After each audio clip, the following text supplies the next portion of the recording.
जब तक किसी भी इंसान को इस बारे में पता नहीं होता कि उसको गुस्सा क्यों आता है, वह साहस क्यों नहीं कर पाता, उसके अंदर इतना गिल्टी कॉन्शियस क्यों भरा पड़ा है, क्या वजह है जिससे उसे बार बार इनसिक्योरिटी फील होती है, जब उसे ये पता चलता है कि उसके अंदर एक यूनिवर्सल इंजर्ड मेमोरीज का परमात्मा ने एक कॉर्नर रखा हुआ है जिसको हील करना है उसको इस जन्म में, ये पता चलता है तो फिर कार्य योजना शुरू हो जाती है।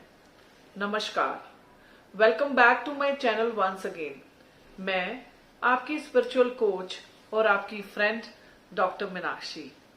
हमारे लास्ट वीडियो में पितरों का भार, हमने ये बात करी थी कि हमारी जिंदगी में कभी कभी ऐसे पल आते हैं जब हमें बिना ही वजह बेचैनी महसूस होती है, बिना वजह हमें गुस्सा आता है, बिना वजह हम अच्छा महसूस करते हैं, बिना वजह हम बुरा महसूस करते हैं, बिना वजह हम लड़ने झगड़ने लग जाते हैं। तो क्या ऐसी वजह थी उसके लिए? हमारे जो पितृ होते हैं ना, जो हमारे फोर फादर्स रहते हैं, वो हमारी बॉडीज में ही कहीं ना कहीं हमारी जो जनरेशंस आगे की जनरेशंस होती हैं उनमें कहीं ना कहीं वास करते हैं, और वही इंजर्ड मेमोरीज को हील करने के लिए हमें ईश्वर ने इस जन्म में कार्य योजना का हिस्सा बनाया है। तो बात करेंगे, जैसे कि हमने लास्ट वीडियोस में कर्म बंधन से मुक्ति और पितरों का भार और हमारे जो जीवन के खट्टे मीठे अनुभव थे और हमारे अंदर जो यूनिवर्सल इंजर्ड मेमोरीज का एक कॉर्नर रखा हुआ ईश्वर ने, उसके ऊपर किस तरह से कुदरत काम करती है, इस बारे में आज इस वीडियो पर बात करने वाली हूं। तो लास्ट तक इस वीडियो से बने रहिएगा और जानिएगा कि कुदरत की कार्य योजना क्या है जिससे हम अपनी इंजर्ड मेमोरीज को, चाहे वो पितरों के भार के थ्रू आई है, चाहे वो कर्म बंधन के थ्रू आई है, चाहे वो हमारी कोई भी जख्मी यादें हैं जिसकी वजह से हमारे अंदर है, या हमारे जीवन के अनुभवों की वजह से हमारे अंदर भरपूर हैं, उनको हम किस तरह से कुदरत के सहयोग से हील कर सकते हैं। क्या कुदरत हमें ऐसे इशारे देती है कि हम उनको हील कर पाएं, उसके बारे में आज डिस्कस करेंगे। ठीक है जी। कुदरत इस इंजर्ड मेमोरीज को कैसे हील करती है, इसको एक स्टोरी के माध्यम से समझेंगे हम। डॉक्टर अमरीश एक वैज्ञानिक हैं जिसमें एक आम इंसान की तरह सारे भाव हैं, श्रेय लेने का भाव, आगे बढ़ने का भाव, तुलना का भाव, डर का भाव, इनसिक्योरिटी। ठीक है जी। तो जब भी वो शोध कार्य करता है तो उसके मन में ये डर बैठा रहता है, क्योंकि वो इंटेलिजेंट है, कैपेबल है, उसको लगता है कि उसकी हत्या हो जाएगी। उसके अंदर एक अजीब किस्म का डर है जिसकी वजह से वो अलग अलग तरीके की लेबोरेटरीज में जाता है और छुपता रहता है, और उसको ये लगता है कि कोई भी उसको मार देगा और उसके जो भी उसने जो एक्सपेरिमेंट्स किए हैं, जो भी उसने शोध कार्य किए हैं, उसके ऊपर जो भी रिसर्च करी है, उसको चुरा लेगा। हमारी जिंदगी में ऐसे कितने एक्सपीरियंसेस रहते हैं जिसमें हम डरे रहते हैं, अंदर से सिकुड़न होती है, हमें समझ में नहीं आता कि ऐसा क्यों हो रहा है। तो उसके बारे में हम बात कर रहे हैं आज। तो ध्यान से और गहराई से समझना। जब वो इधर उधर भाग रहा था, छुप रहा था, तो उसकी जो शोध कार्य जो वो कर रहा था, ठीक है, इन बिटवीन उसको इस चीज के बारे में भी ये समझ में आया कि वो मौत के बारे में, डेथ के बारे में भी रिसर्च कर सकता है, तो वो उसके बारे में काम करने लग गया। तो जो डॉक्टर अमरीश है ना, जो साइंटिस्ट है, वो ये बार बार जानने की कोशिश कर रहा है कि उसको इतना डर क्यों लगता है। जब भी वो लेबोरेटरी में कोई रिसर्च कर रहा होता है तो कहीं पे भी कोई आवाज हुई, कोई चीज गिरी, कोई खटपट हुई, तो उसको ये लगता है कि उसके दुश्मन आ गए और उसको मार डालेंगे। तो वो जो है, उसके अंदर एक जो डर है वो कंटिन्यूअसली बढ़ता ही जा रहा है। ठीक है। इस तरह से वो रिसर्च तो कर रहा है, पर उसके अंदर जो डर है वो उसके अंदर कुछ प्रश्न पैदा हो रहे हैं जिसका उसको आंसर नहीं मिल रहा, जिसके लिए वो शोध कार्य कर रहा है। इन बिटवीन जितने वो शोध कार्य कर रहा है, जितने भी साल उसने काम किया, एक दिन अचानक से, दुश्मनों की वजह से नहीं, अचानक से उसकी डेथ हो जाती है। तो अब हम ये यहाँ पे समझेंगे कि उस मेमोरी को, उस इंजर्ड मेमोरी को, जिसमें कि डर था कि मुझे दुश्मन मार देंगे, मेरी रिसर्च कार्य को, जो मैंने रिसर्च शोध करी है, उसको चुरा लेंगे मेरे ना जो कॉम्पिटिटर्स हैं, तो ये जो इंजर्ड मेमोरी है आगे कैसे यूज होएगी उसके बारे में बात करेंगे। तब आपको ये चीज समझ में लगने लग जाएगी कि कुदरत क्या चाहती है और हमने कैसे काम करना है। कुदरत के इशारों को कैसे समझना है और कैसे हम उसके ऊपर कार्य करके उस इंजरी को हील कर सकते हैं।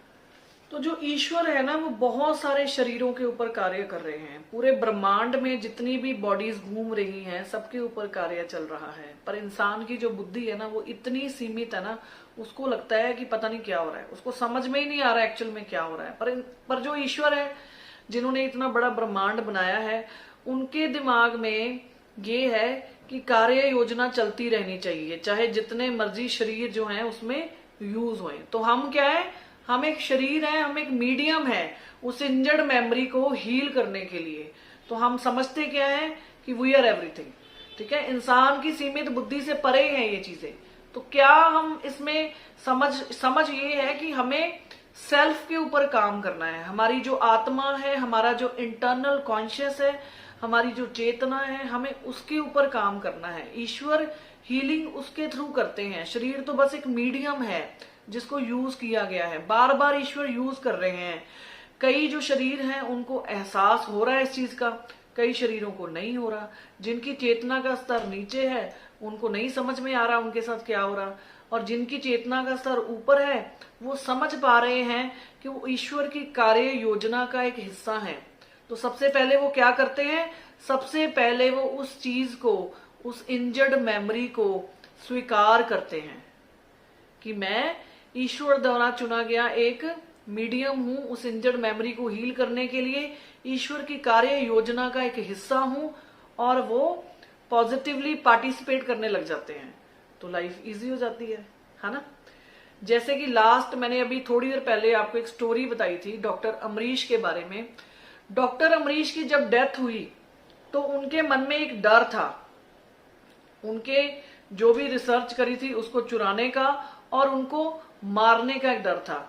अब उसी इंजर्ड मेमोरी को आगे शरीर में, नेक्स्ट शरीर में जब यूज किया जाता है तो उसके बारे में बात करेंगे और समझेंगे, इसको बहुत सूक्ष्म भाव से समझेंगे तो हमें समझ में आएगा। ईश्वर के दृष्टिकोण से देखेंगे, अगर हम ये समझेंगे कि हम शरीर नहीं है, हम ईश्वर ब्रह्मांड की कार्य योजना का एक हिस्सा हैं, तो सारी हमारी प्रॉब्लम, सारे हमारे तनाव, सारी हमारी समस्याएं जो है वो खत्म होने वाली है। इंसान क्या करता है, इंसान ये सोचता है पता नहीं ये मेरी प्रॉब्लम कब खत्म होगी, पता नहीं मैं नई कार कब लूंगा, पता नहीं मेरी शादी कब होगी, पता नहीं मेरे बच्चे बड़े होके क्या करेंगे, पता नहीं मेरा बंगला कैसे बनेगा। तो टेंशन को जो है वो अपना पार्ट समझ रहा है, इसलिए वो प्रॉब्लम में है, इसलिए वो दुख में है। जैसे कि स्टार्टिंग में हमने वीडियो में जब इस सीरीज को मैंने शुरू किया था तो हमने स्टार्टिंग में एक कबीर जी वाली स्टोरी सुनी थी कि शरीर जो चादर है उसको हम मैला कर लेते हैं। जब हम किसी से कोई चीज उधार लेते हैं ना, तब तो हम ये सोचते हैं कि हमने वो चादर, हमने जो अपने फ्रेंड से शॉल ली थी उसको साफ सुथरी वापस करनी है। पर हमने ईश्वर से भी ये शरीर रूपी चादर जो ली है ना, इसके बारे में हम भूल जाते हैं। हमें लगता है ये हमारा ही कब्जा है ना। हम भूल जाते हैं कि हमें इस पे हमारा कोई हक नहीं है, हमें इसको भी सही सलामत, साफ सुथरा, बिना सिलवटों के, निर्मल करके ईश्वर को वापस करना है। जब इस समझ के साथ हम कार्य करने लगते हैं तो हमें दुख महसूस ही नहीं होता। हम हर पल आनंद की मुद्रा में हैं, हम हर पल एंजॉय कर रहे हैं, हम हर पल सेलिब्रेट कर रहे हैं। ठीक है, तो एक एक्टिविटी आपको बताने वाली हूं मैं। आप एक दिन में 30 सेकंड के लिए, सिर्फ 30 सेकंड के लिए आईज क्लोज कीजिए और आनंद की मुद्रा में डांस कीजिए। ठीक है, राउंड राउंड चक्कर काटिए और डांस कीजिए। सिर्फ 30 सेकंड के लिए आपने ये जो मैंने आपको एक्टिविटी बताई है ये आपने करनी है। और आपने महसूस क्या करना है कि आप उस उच्च स्रोत के साथ, उच्च चेतना के साथ जुड़ गए हैं। आप ईश्वर की कार्य योजना का एक हिस्सा हैं। ठीक है, ईश्वर आपको इंजर्ड मेमोरीज को हील करने के लिए यूज कर रहे हैं। आई am happy, I have accepted that I am not a body. ठीक है, जो मेरा सेल्फ है वो उच्चतम सेल्फ के साथ मिलके एक कार्य योजना कर रहा है। I am happy, I have been chosen for that. सिर्फ 30 मिनट्स के लिए इस जो सेलिब्रेशन है ना, इसको एंजॉय करके देखिए, then you see the difference in your life. ठीक है जी, आपने देखा होगा कई लोग जो होते हैं, कई बच्चे जो होते हैं वो इतने इतने मतलब संगीत में निपुण होते हैं, बचपन से ही बहुत अच्छा गा रहे होते हैं। कई बच्चे ऐसे होते हैं जो बचपन से ही नृत्य कला में संपूर्ण होते हैं, बड़ा ही अच्छा डांस करते हैं। उनके अंदर वो पुरानी जो इंजर्ड मेमोरीज है ना, किसी की भी जो कला थी मरने से पहले, जो इंजर्ड यूनिवर्सल मेमोरीज का एक हिस्सा रखा हुआ था, जो कॉर्नर रखा हुआ था, उनमें वो चीज यूज हुई है। इसका मतलब क्या हुआ कि जो सेल्फ है ना, वो बार बार उस चीजों को हील करने के लिए अलग अलग बॉडीज में यूज कर रहा है, ईश्वर उसको यूज कर रहे हैं। तो हमारा तो कोई काम नहीं हुआ ना। तो डॉक्टर अमरीश जब पहले वैज्ञानिक शोध कर रहे थे, तो जब उनकी डेथ हुई थी तो उनके अंदर एक डर की भावना थी। अब वो जो इंजर्ड मेमोरीज थी नेक्स्ट किस शरीर में यूज हुई है, किसी अकबर खान के मतलब शरीर में यूज हुई सपोज, है ना। जो सेल्फ है ना और जो ईश्वर है, उनके लिए हिंदू मुस्लिम ईसाई जो है वो कोई भेदभाव नहीं है, उनके लिए सब चेतना एक जैसी है, ठीक है। तो उन्होंने वो सेम इंजर्ड मेमोरीज जो है किसी दूसरे शरीर में यूज करी, जिसका नाम था अकबर खान। अकबर खान भी एक रिसर्च कार्य कर रहा था, पर उसको ये पता नहीं था कि वो जब भी कोई कार्य करता है तो उसको इतना डर क्यों लगता है, उसको ये इनसिक्योरिटी क्यों रहती है कि उसके जो रिसर्च कार्य है उसको कोई चुरा लेगा। पर जो अकबर खान था ना, उसको एक गुरु की हेल्प से या किसी भी मीडियम से ये पता चला कि आध्यात्मिक दर्शन उसने किए, ठीक है। कुछ लोग जो होते हैं वो बेचैन रहते हैं और चीजों का हल ढूंढने की कोशिश करते हैं, उसने किसी की हेल्प से ये ढूंढने की कोशिश करी कि उसको इतना भय क्यों लगता है मौत से, छोटी छोटी चीजों से वो क्यों डर जाता है। तो उसने जैसे ही आध्यात्मिक दर्शन किए, स्पिरिचुअलिज्म जर्नी में गया, उसने इस चीज को जाना कि भी मैं तो सिर्फ यूज हो रहा हूं, ठीक है ना। एज ए जो मेरा शरीर है ना वो एक मीडियम बन के यूज हो रहा है। पहले भी ये मेमोरीज किसी में यूज हुई थी, बाद में मेरे में आ गई, मेरे से बाद किसी और में जाएंगी। जब तक ये मेमोरीज जो है वो हील नहीं हो रही, ईश्वर की कार्य योजना चल रही है। तो जब उसको ये समझ मिल गई ना, तो उसकी टेंशन खत्म हो गई। धीरे धीरे उसका जो मृत्यु का भय था ना वो भी हील होने लग गया। जो उसको इनसिक्योरिटी की भावना थी वो भी उसकी हील होने लगी। तो आप समझ रहे हैं इस बात को। जब ईश्वर आपके अंदर कोई भावना जो है वो पैदा करता है, इट मीन्स कि वो जो भावना थी किसी पहले शरीर के अंदर सेल्फ ने भोगी हुई है, ठीक है। ईश्वर उस मेमोरी को आपके शरीर में इसलिए डाला है कि आप उसका खोज कार्य करें और उसको हील करने में मदद करें। यानी कहने का मतलब क्या हुआ, हमारे अंदर जो भी प्रॉब्लम्स हैं वो हमारी इंजर्ड मेमोरीज का एक हिस्सा है। तो हमें क्या करना है, अपनी उन इंजर्ड मेमोरीज की लिस्ट बनानी है और देखना है कि हम उसमें कैसे काम कर सकते हैं। अगर आप इस बुद्धि के साथ चलेंगे ना, आपको ये समझ में लगने लग जाएगा कि भी मेरा तो कुछ है नहीं, ठीक है, ईश्वर का है सब कुछ।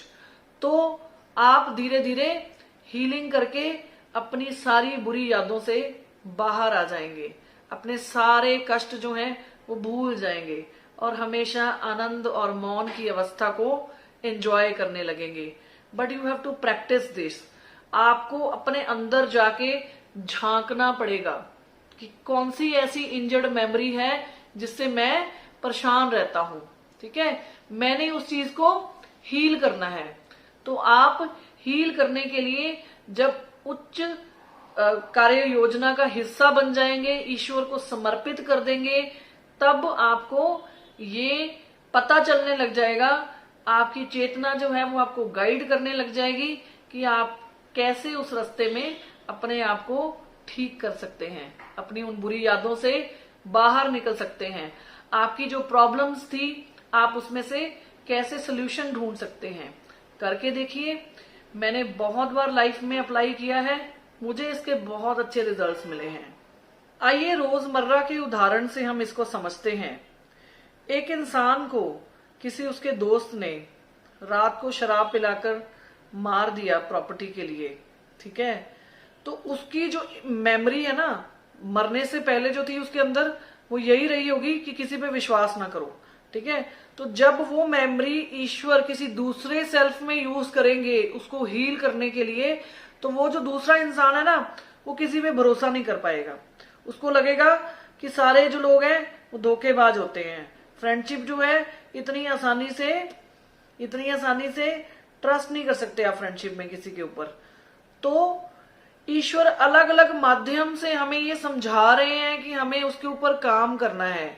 तो हम अगर सीखेंगे नहीं, समझ का इस्तेमाल नहीं करेंगे, तो दुखी रहेंगे हमेशा। जैसे एक और एग्जांपल दे रही हूं मैं। एक बच्चा था, वो परीक्षा में फेल हो गया, ठीक है।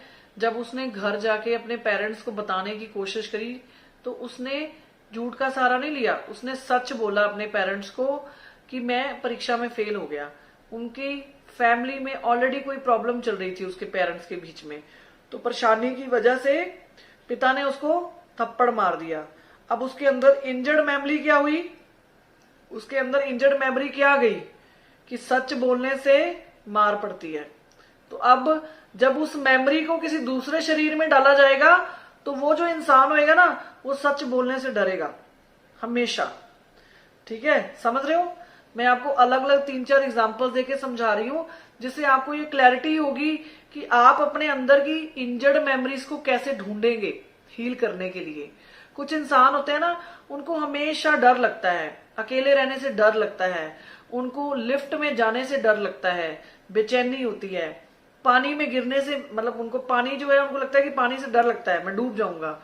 तो क्या हुआ, पिछले जन्म में जब उनके साथ कोई ऐसी घटना घटी थी, वही मेमोरीज उनके अंदर यूज हुई हैं, और उनको जब भी कोई प्रॉब्लम आती है, तो वो जो मेमोरीज हैं उभर कर सामने आती हैं, और उनको उसके ऊपर काम करना है, ठीक है। तो आपको समझ में आ रहा है? जब आपके अंदर कोई भाव उभर कर आ रहा है, जब आप स्ट्रगल में हैं, आपके अंदर वो याद आ रही है, आपके अंदर घबराहट हो रही है, तो आपने नोटिस करना है कि वो कौन सी इंजर्ड मेमोरी है। जब आप उसको अच्छे से नोटिस कर पाएंगे, तब ही आप उसके ऊपर काम कर पाएंगे।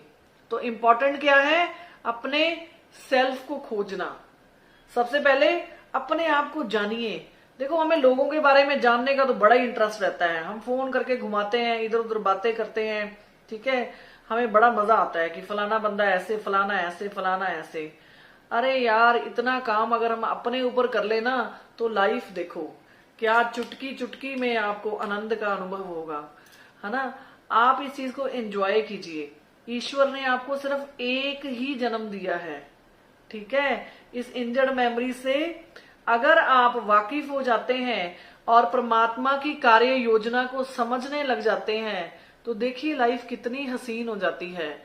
मेंटल पीस की बात करी थी ना मैंने स्टार्टिंग में अपने वीडियोस में, तो देखो मेंटल पीस कैसे मिलता है। When you are carefree, when you are enjoying the present moment, you enjoy life. जैसे कि मैंने आपको कुछ उदाहरणों के थ्रू इस चीज को समझाने की कोशिश करी है, तो आपने चिंता नहीं करनी है कि पता नहीं ये मेमोरी मेरे अंदर से हील होगी कि नहीं होगी। आपने ये सोचना है कि मैं ईश्वर की कार्य योजना का हिस्सा हूं। पहले भी किसी सेल्फ में ये यूज हुई मेमोरी, अब मेरे अंदर यूज हो रही है। कोशिश करनी है कि मैं इस जन्म में इस कार्य योजना का पार्ट बनके, इसको अगर मैं सूक्ष्म भाव से समझ के हील करने की कोशिश करूं, ठीक है। पर इसका बोझ नहीं लेना अपने ऊपर, ठीक है, बोझ नहीं लेना, क्योंकि ईश्वर निरंतर कार्य कर रहे हैं। अगर आपके थ्रू वो मेमोरी हील नहीं होगी, तो किसी दूसरे शरीर में जाके हील होगी। ईश्वर ऐसा ही कर रहे हैं, इसीलिए तो बार बार जन्म हो रहे हैं, इसीलिए तो बार बार घटना चक्र जो है वो बार बार आपके सामने घटनाओं के रूप में ईश्वर प्रस्तुत कर रहे हैं। तो समझ की बात है, it is the only matter of understanding. You have to understand the depth of nature's healing, कि कुदरत कैसे कार्य कर रही है, ठीक है। राजीव को हमेशा ये बात जो है अंदर ही कचोटती रहती है कि हमेशा मेरे पे ही दुख क्यों आते हैं, मुझे ही प्रॉब्लम ज्यादा क्यों आती हैं। लोगों का जीवन देखो कितना सरल है। बहुत सारे ऐसे लोग होते हैं जो ये सोचते हैं कि सबसे ज्यादा प्रॉब्लम जो है वो मेरे पास ही आती हैं। पता नहीं मैंने ऐसा क्या गुनाह किया है कि ईश्वर मेरी परीक्षा सबसे ज्यादा लेते हैं। तो इस चीज को हम इस तरह से समझेंगे, जैसे आपके घर में कोई मेहमान आता है, ठीक है। आपके घर में जब कोई मेहमान आता है, तो आप फैमिली में 5 मेंबर्स हैं, ठीक है। सपोज आपने एक छोटा सा फंक्शन ऑर्गेनाइज करना है, एक छोटी सी पार्टी ऑर्गेनाइज करनी है, and you want that party should be successful. तो आप क्या करते हैं, 5 अपने जो फैमिली मेंबर्स हैं उनकी कैपेबिलिटी के अनुसार उनको कार्य जो है वो बांट देते हैं। जैसे सपोज जो मॉम है, आप सोचते हैं कि ये किचन का काम अच्छा कर लेंगे, है ना, तो आपकी मॉम के हाथों में जादू है, वो खाना स्वाद बनाती हैं, तो आप क्या करते हैं, आप खाने का काम मॉम को दे देते हैं। आपको लगता है कि जो आपके फादर साहब हैं, ठीक है, वो बाहर मार्केट में जाके अच्छा नेगोशिएट करके सामान लाते हैं, पैसे बचा कर लाते हैं, और सामान भी जो है अच्छा मोल तोल कर लाते हैं। तो आप सोचेंगे कि अच्छा पार्टी में 30 लोगों का अरेंजमेंट करना है, अगर मेरे फादर ने 500 रुपए भी बचा लिए नेगोशिएट करके तो मेरा काम हो गया। तो आप वो कार्य अपने फादर को देते हैं, ठीक है। जो घर में आपके छोटे छोटे बच्चे हैं, आप उनको सोचते हो कि बच्चे जो हैं वो गेस्ट को एंटरटेन करेंगे, they are very good in welcoming, तो आप क्या करते हैं, बच्चों की ड्यूटी लगा देते हैं कि जैसे ही हमारे घर में पार्टी स्टार्ट होगी आप गेस्ट को वेलकम करना शुरू करेंगे, नमस्ते करके, है ना, उनको ग्रीट करके आप चेयर्स पे बिठाना शुरू करेंगे और उनको अच्छा फील कराएंगे। तो कहने का मतलब क्या हुआ, कहने का मतलब ये हुआ कि ईश्वर ने आपको आपकी काबिलियत के हिसाब से चुना है कि कौन सी इंजर्ड मेमोरी आपके अंदर डाली जाएगी ताकि आप उसको हील कर सको, क्योंकि आपके अंदर वो कैपेबिलिटी है। जैसे हमें पता है ना कि इस इंसान के अंदर ये कैपेबिलिटी है, हम उसको उसके जो कार्य क्षमता है, जो उसकी कैपेबिलिटी है, उसकी जो नॉलेज है, उसके हिसाब से हम उसको काम देते हैं। सिमिलरली ईश्वर ने भी आपके शरीर को उसी तरीके से चुना है उस इंजर्ड मेमोरी को हील करने के लिए। और वो जो इंजर्ड मेमोरी है वो कैसे आई है, वो आपके कर्म बंधनों से आई है। कौन सी इंजर्ड मेमोरी किस शरीर में डाली जाएगी ये सिर्फ सेल्फ को पता है, सेल्फ मतलब परमात्मा को पता है, ठीक है। पर वो आती कैसे है, वो हमारे कर्म बंधनों से आती है। कर्म बंधन की थ्योरी हमने समझ ली है कि हम कैसे रिस्पॉन्स देते हैं, जो पुराने कर्म है उसके ऊपर हम कैसे रिएक्ट कर रहे हैं, है ना, रिस्पॉन्स देते हैं, वही जो है हमारी इंजर्ड मेमोरीज बन रही हैं, किसी और जन्म में, किसी और एमएसवाई में, किसी और शरीर में यूज हो रही हैं वो चीजें। समझ रहे हो, थोड़ा सा डेप्थ में है, पर अगर आप इसको ध्यान से सुनोगे ना तो आपको समझ में जरूर आ जाएगा। तो ईश्वर जो है आपकी कैपेबिलिटी के हिसाब से आपको काम दे रहे हैं। तो कभी ये मत सोचना कि मुझे क्यों चुना, आप कैपेबल थे उस चीज से बाहर निकलने के लिए, इसलिए ईश्वर ने आपको चुना, ठीक है। एक छोटी सी स्टोरी शेयर करूंगी हमारे नेक्स्ट वीडियो में, आपको मजा आने वाला है बहुत सारा, तो मेरा नेक्स्ट वीडियो में जरूर देखना। अगर आपको ये मेरे वीडियोस अच्छे लग रहे हैं तो kindly share with your family and friends and share on the WhatsApp group, ठीक है। अगर किसी की जिंदगी में, किसी एक इंसान की जिंदगी में भी आप रोशनी लाने का काम कर पाए तो क्या पता ईश्वर आपकी कौन सी इंजर्ड मेमोरीज को हील कर दे और कौन सी दुख और प्रॉब्लम से आपको बाहर निकाल दे। तो जरिया बनिए लोगों की मदद करने का। अगर आपके पास कुछ नहीं है ना देने को, है ना, कुछ नहीं है देने को, तो आप लोगों की जिंदगी में रोशनी बनने का जरिया बनिए। सबसे बड़ा पुण्य का काम है ये। आजकल लोग करते क्या हैं, ठीक है, अगर आपसे कोई गाइडेंस लेने आता है ना तो अपना स्वार्थ देख के उसको गाइड करते हैं। सेल्फलेस गाइड कीजिए। सेल्फलेस जब आप गाइड करते हैं ना तो आपके पुण्य का खाता बढ़ता है। करके देखिए, मैंने जिंदगी में बहुत किया है, आज भी करती हूं और हमेशा करती रहूंगी। मैं जो भी आपके साथ लाइफ में शेयर कर रही हूँ, वीडियोस में शेयर कर रही हूँ, मेरी लाइफ का पर्सनल एक्सपीरियंस है, ठीक है। मेरे पास पहले वर्ड्स नहीं आते थे बोलने के लिए, मुझे लगता था मेरे वर्ड्स जो हैं वो रुक जाते हैं, पर मैं नमन करती हूँ अपने गुरु को, अपने उस ईश्वर को, उस परमात्मा को जिन्होंने मुझे जरिया चुना इस इंजर्ड मेमोरीज के जो भार लेके लोग घूम रहे हैं, इसको सॉल्व करने के लिए, हेल्प करने के लिए आगे बढ़ाया। Thank you all for loving me, supporting me and listening to me so patiently. तो कभी भी इस चीज के बारे में नहीं सोचना कि मुझे क्यों चुना। मुझे इसलिए चुना क्योंकि मैं कैपेबल हूं। सेल्फ को ये पता है कि मेरे अंदर वो कैपेबिलिटी है कि मैं उस प्रॉब्लम से बाहर आ सकती हूं। तो आपको करना क्या है, सिर्फ अपने आप पर भरोसा, ठीक है जी। आपने जो भरोसा करके परोसा है ना जिंदगी में, वही काम आने वाला है। तो मिलते हैं मेरे नेक्स्ट वीडियो में। Love you all, bless you, bye bye, take care.